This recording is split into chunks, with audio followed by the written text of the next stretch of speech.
Today, I want to talk about when you hit a plateau, what do you do? And everything that you do in your life and everything that you have done so far, you had a plateau.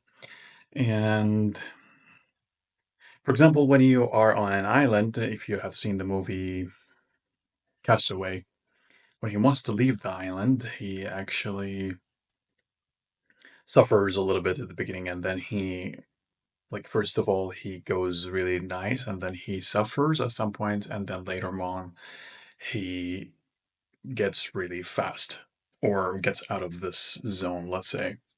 There will be a lot of waves, there are going to be so many things that are going to stop you, but at the end of the day, you will make it. This is natural and will definitely happen. And whether with something that you're studying or something that you're working on, you're going to face some problems and it's going to be more difficult to continue.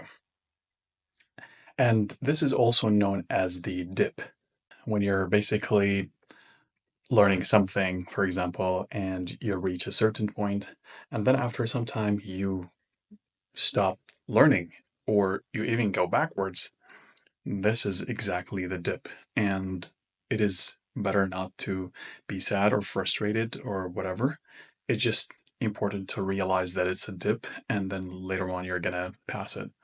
So, how do we pass the dip?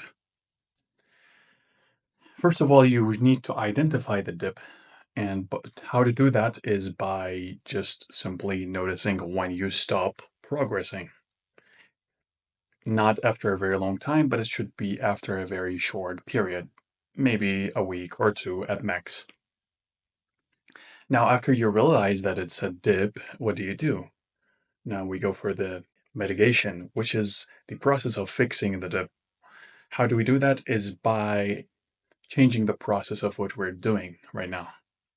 If you were doing A, now you need to do B. The third thing that you need to do is set different milestones. So when you stopped somewhere, you could probably excel at another area. So you don't have to be following the same steps. You don't have to be also chasing the same results. And we all know, of course, we have to stay consistent, we stay motivated, we stay positive about it.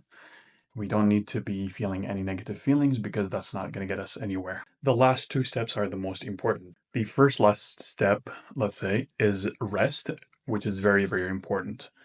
When you rest, you allow your brain to process things. And the last thing is seek feedback from other people and ask them how you did. When you ask people for feedback, you learn a lot about yourself. Thank you so much for watching, and I hope you have a great day.